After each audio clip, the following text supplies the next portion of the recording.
Hello guys, welcome to this video. और इस video में हम बात करने वाले हैं एनसीईआरटी साइकोलॉजी के chapter number 1 variations in psychological attributes. तो इसको एक सवाल से शुरू करते हैं कि मान लीजिए कि आप एक सुबह उठते हो और आप ये देखते हो कि आपके घर में जितने भी लोग हैं, जितने भी मेंबर्स हैं, वो सारे एक जैसे दिखने लगे हैं। सबकी शक्ल एक जैसी है, सब एक तरह से बात कर रहे हैं, एक तरह से चल रहे हैं। तो आपको कैसा लगेगा? ठीक है ना, आप बहुत ज़्यादा अच्छा फ़ील करोगे, बहुत ज़्यादा बुरा फ़ील करोगे, डर जाओगे एकदम से देख के। तो मुझे लगता है कि ज़्यादातर लोग जो हैं वो बहुत ही वियर्ड फ़ील करेंगे, बहुत ज़्यादा डर जाएंगे ये चीज़ देख के, है ना। क्योंकि बचपन से ही हमको क्या है, अलग अलग लोगों के बीच में रहने को मिला है, अलग अलग लोगों को देखा है हमने। हमको ये बिल्कुल आदत नहीं है कि सब लोग एक जैसे दिखे हैं, ठीक है। तो ये देख के जो है हम एकदम से घबरा जाएंगे। और ऐसा क्यों है? ऐसा सिर्फ एक स्टेटमेंट की वजह से है कि variations add beauty and colour to the nature और variability is the fact of nature. तो कहने का मतलब यही है कि नेचर में जितनी ज़्यादा वेरिएशन होगी वो उतना ही सुंदर बनेगा, उतना ही अट्रैक्टिव बनेगा। और variability is a fact of the nature, यानी कि हम जितना भी चाहें कि चीज़ें एक जैसी रहें, सबका तरीका जो है एक जैसा हो जाए, बोलने का, चलने का, दिखने का, ऐसा पॉसिबल नहीं है। क्योंकि नेचर ही बना ही ऐसे है कि हर चीज़ें अलग होंगी, चाहे वो बर्ड्स हों, चाहे वो एनिमल्स हों, चाहे वो इंसान हों, ठीक है। अब ये वेरिएबिलिटी जो है इंसानों में दो तरीके से डिवाइड की गई है। पहला जो है वो फिज़िकल वेरिएशन है, यानी कि आपकी हाइट, आपका वेट, आपके बाल और आंखें, ये जितनी भी फ़िज़िकल फ़ीचर्स हैं, इनके बेसिस पे डिफरेंसेस क्रिएट हुए हैं। यानी कि सबकी हाइट एक जैसी नहीं है, कोई लंबा है, कोई छोटा है, किसी का वेट ज़्यादा है, किसी का कम है। जिस तरह से फ़िज़िकल फ़ीचर जो हैं वो अलग अलग हैं, उसी तरह से साइकोलॉजिकल फ़ीचर जो हैं इंसान के, जैसे कि वो उसकी इंटेलिजेंस है, उसकी पर्सनालिटी है। अब कोई हो सकता है कि जिसको बाहर लोगों से मिलना पसंद है। या अब देखते हैं कि ये डिफरेंसेस जो हैं, ये वेरिएशंस हैं, ये होते क्यों हैं। तो it includes study of individual differences. तो कुछ एक पर्टिकुलर तरह की रिसर्च होती है, एक पर्टिकुलर तरीके की स्टडीज़ होती हैं जो सिर्फ ह्यूमंस के बीच में जो वेरिएशंस और डिफरेंसेस हैं इनको स्टडी करती है। इसके हिसाब से refers to the distinctiveness and variations among people's characteristics and behaviour pattern. तो यानी कि इन स्टडीज़ के हिसाब से जो दो फैक्टर्स हैं, यानी कि एक पर्सनल फैक्टर और आपका सिचुएशनल फैक्टर्स, तो ये दो मेन फैक्टर्स हैं जिनकी वजह से इंसानों के बीच में, ह्यूमंस के बीच में, उनके माइंड में मेजर डिफरेंसेस आते हैं। पर्सनल फैक्टर्स की बात करें तो ये ट्रेट अप्रोच भी कहा जाता है इसको। और ये कहता है कि जो हमारा बिहेवियर है वो ज़्यादातर इंक्लाइंड होगा, हमारी ज़्यादातर अफेक्टेड होगा जेनेटिक्स की वजह से। यानी कि जो हमारी हेरिटेंस है, जो हमारे पेरेंट्स के तरफ से हमको ट्रेट्स मिले हैं, वो मेजरली डिसाइड करेंगे कि हमारा फ्यूचर में या लाइफ में किस तरह का कंडक्ट रहेगा और बिहेवियर रहेगा। इसका एग्जांपल ले तो a child is more likely to be creative because his parents were. यानी कि अगर किसी बच्चे की पेरेंट्स क्रिएटिव हैं, इंटेलिजेंट हैं, तो बहुत ज़्यादा चांसेस हैं कि वो बच्चा भी क्रिएटिव निकलेगा।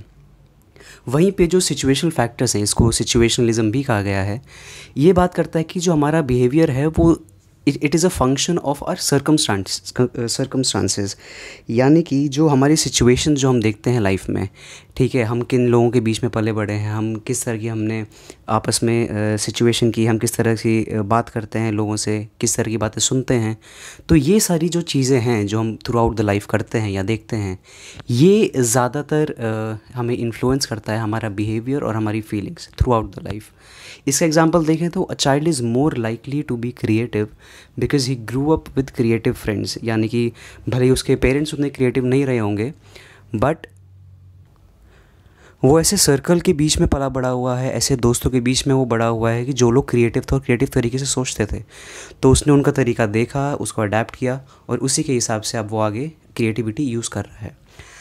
अब इन दोनों का ही जो मिक्सचर है, सिचुएशनिस्ट पर्सपेक्टिव कुछ लोग जो अडॉप्ट करते हैं वो ये कहते हैं कि कोई भी डोमिनेट नहीं करता कोई भी फैक्टर, चाहे वो पर्सनल हो चाहे भी सिचुएशनल हो, बल्कि हमारा जो बिहेवियर होता है वो दोनों का ही मिक्सचर होता है। इसका क्या मतलब है कि a person is likely to act submissive in front of his boss even if he is of aggressive nature. यानी कि इस एग्जांपल को देखें तो एक आदमी जिसका नेचर एग्रेसिव है, जो बहुत ही नेचुरल गुस्से वाला है, ठीक है, जो नेचुरल लोगों से ज़्यादातर गुस्से में ही बात करता है, रूठा हुआ रहता है, मगर अगर उसका जो इनकाउंटर है वो अपने बॉस के साथ बात कर रहा है, अगर उसके साथ कोई अथॉरिटी वाला फिगर है, तो वो मोस्ट लाइकली जो है वो सबमिसिव तरीके से ही बिहेव करेगा, वो एग्रेसिव तरीके से बिहेव नहीं करेगा। तो अगले टॉपिक की तरफ चलते हैं जो कि है असेसमेंट ऑफ साइकोलॉजिकल एट्रीब्यूट्स। तो यही हम इस चैप्टर में पढ़ेंगे कि जो साइकोलॉजिकल एट्रीब्यूट्स है उनके बारे में जो वेरिएशंस हैं हम लोगों के बीच में। तो एट्रीब्यूट्स का क्या मतलब है, पहले ये देख लेते हैं। अ क्वालिटी और feature regarded as a characteristic of someone, यानी कि हम लोगों में जो भी एक पर्टिकुलर यूनिक कैरेक्टरिस्टिक होता है या फिर हमारा जो फीचर होता है उसको हम एट्रीब्यूट कहते हैं। इसका एग्जांपल है जैसे पर्सनालिटी हमारी, हमारा इंटेलिजेंस या फिर हमारी वैल्यूज़। ठीक है, इसको हम जनरली ये भी कहते हैं कि जो चीज़ें हमको, जो क्वालिटीज़ हमको इनहेरिट हुई हैं, यानी कि जो मोस्टली जेनेटिक्स के थ्रू मिली है, उसको हम रिगार्ड करते हैं एज एन एट्रीब्यूट। ठीक है, बट यहाँ पे कंफ्यूज नहीं होना है आपको, एट्रीब्यूट और ट्रेट में अभी भी डिफरेंस है। ठीक है, इसके बारे में हम आगे बात करेंगे। मूविंग ऑन, इसमें दो चीज़ों के बारे में हम बात करेंगे, एक तो एट्रीब्यूट्स और उनको एसेस कैसे करें, यानी कि उनका मेजरमेंट कैसे करें। फॉर एग्जांपल अगर असेसमेंट की बात करें तो it is a measurement of psychological attributes of individual and their evaluation, often using multiple methods in terms of certain standards of comparison।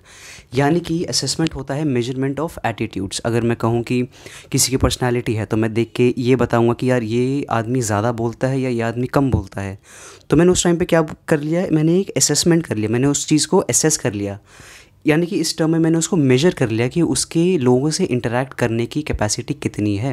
अगर वो इंसान एक्सट्रोवर्ट है तो मैं कहूँगा कि हाँ, इसका जो असेसमेंट जो मैंने किया है वो ये है कि ये लोगों से ज़्यादा इंटरेक्ट करता है, मतलब उसका जो टेंडेंसी है वो इंटरेक्ट करने की ज़्यादा है। वहीं पे अगर मैं किसी इंट्रोवर्ट को असेस करूँ तो मैं ये कहूँगा कि इसकी टेंडेंसी लोगों से इंटरेक्ट करने की काफ़ी कम है। तो यहाँ कहीं ना कहीं मैंने उसको मेजर कर लिया है। तो ये एक तरीका है जो कि ऑब्जर्वेशन है, इसके बारे में भी हम आगे बात करेंगे। ऐसे कई तरीके हैं जिसके बारे में अब देखते हैं हम। तो नेक्स्ट पॉइंट आता है, attributes will be said to exist in a person only if it can be measured by using scientific procedures.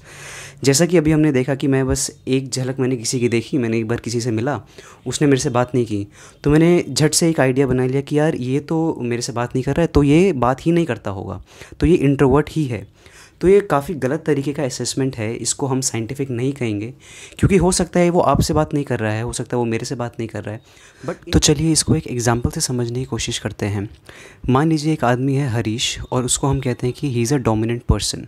तो अब हमने डोमिनेंट इसको कैसे कहा है, हमने इसको एक असेस करके किसी पैरामीटर पे इसकी असेसमेंट की है और तब कहा है कि हरीश जो है एक डोमिनेंट पर्सन है। अब हमने इसकी असेसमेंट कैसे की है, हम किसी भी चीज़ की जो असेसमेंट है वो दो तरीके से करते हैं, एक फॉर्मल या फिर इनफॉर्मल।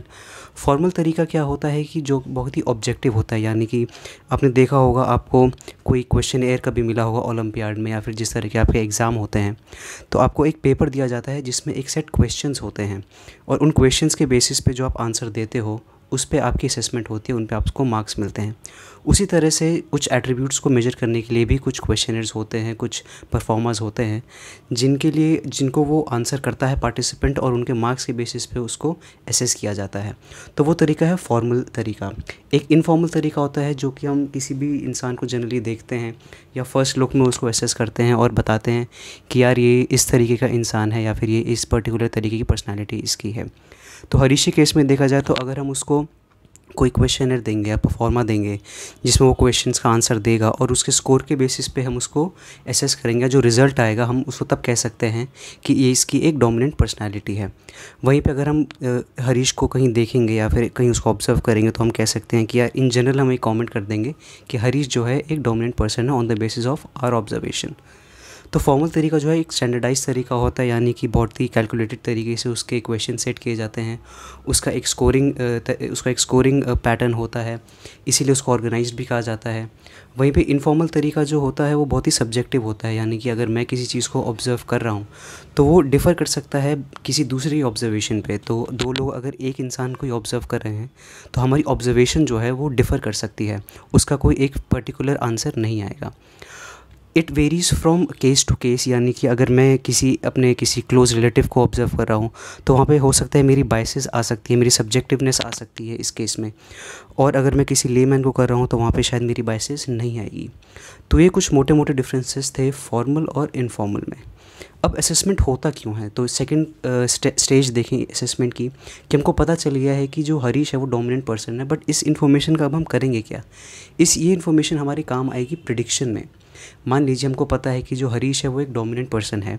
अब इस इन्फॉर्मेशन को हम यूज़ करेंगे कि आगे अगर इन फ्यूचर हरीश को एक लीडर हमें देखना चाहते हैं या फिर एक हम उसको टीम देते हैं लीड करने के लिए, तो हमको पता है कि वो जो है अथॉरिटेटिव तरीके से लीड करेगा या फिर एक अथॉरिटेटिव लीडर होगा, जो कि एक बहुत ही नेगेटिव कॉनोटेशन है एक लीडर के लिए। बहुत अच्छा लीडर नहीं होता है जो अथॉरिटेटिव लीडर होता है। तो हमने ये प्रेडिक्ट कर लिया अपने असेसमेंट के बेसिस पे कि in future he will not be a very good leader. अब इस इन्फॉर्मेशन का हम क्या करेंगे, तो वो थर्ड पार्ट पे आता है कि हमको पता चल गया है, प्रेडिक्ट कर लिया है कोई चीज़, उस बेसिस पे हम एक इंटरवेंशन बनाएंगे, यानी कि कोई एक तरीके का ट्रेनिंग प्रोग्राम बना सकते हैं। अगर हमको पता है हरीश के लीडरशिप के बारे में, तो हम क्या करेंगे कि एक पर्टिकुलर ट्रेनिंग प्रोग्राम बनाएंगे, उसके हिसाब से डिज़ाइन करेंगे जो उसकी वीकनेसेस हैं, उसको स्ट्रेंथ में बदलने के लिए हम उसको एक इंटरवेंशन प्रोवाइड करेंगे, उसमें इंटरवीन करेंगे ताकि वो एक अच्छा लीडर इन फ्यूचर बन सके। तो ये पूरा एक फ़्लो होता है, असेसमेंट, उसके बाद प्रेडिक्शन, फिर इंटरवेंशन, और उसके बाद हम दोबारा असेस करते हैं ये देखने के लिए जो चेंज आए हैं वो सिग्निफिकेंट है या नहीं, या फिर कोई चेंज आए हैं या नहीं आए हैं। तो इसी टॉपिक के बारे में हम बात करेंगे, इन्हीं चीज़ों को डिटेल में और आगे समझेंगे चैप्टर में। Political Science and Geography live class is available for 12th students. Advantages of my online courses. Live classes, 100 plus recorded videos.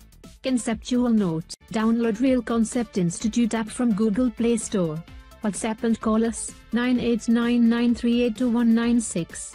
Also check out Vivek Arora on social media.